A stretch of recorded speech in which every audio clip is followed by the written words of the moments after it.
ইয়াতাদাব্বারুনাল কোরআন, কোরআনকে গবেষণা করে নাসা বিজ্ঞানী মুসলমান হলেন তিনজন বিজ্ঞানী।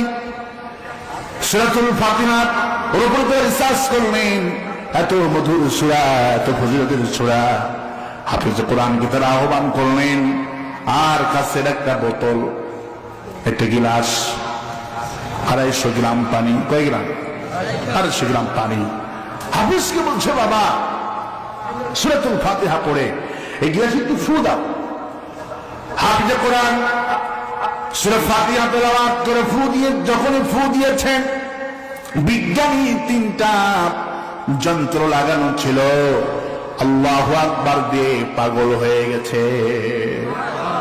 বিজ্ঞানগুলি তারা কেটে কেটে হয়রান হয়ে গেলেন। তাদেরকে প্রশ্ন করা হলো, কেন আল্লাহু আকবার বলে এমন পাগলা হয়ে গেলেন? বলল, আফালা ইয়াতাদাব্বারুনাল কোরআন, কোরআন আল্লাহ পাক চিন্তা ভাবনা করতে বলেছেন, গবেষণা করতে বলেছেন। আমরা মহাকাশ অভিযানকারী, আমরা দুনিয়া থেকে মহাকাশ সফর করি, আমরা সেই বিজ্ঞানী।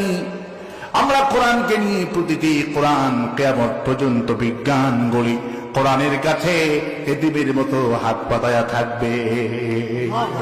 আমাদের কাছে কিছুই নাই, যা সেই কোরআনের কাছে। হাফেজ সাহেব যখন সূরাতুল ফাতিহা পড়ে পানির উপরে ফু দিয়েছে, খালি চোখে দেখা যায় না, আমরা লক্ষ্য করেছি পুরা পানির রংটা অন্য রং ধারণ করেছে, পানির কালারটা চেঞ্জ হয়ে গেছে।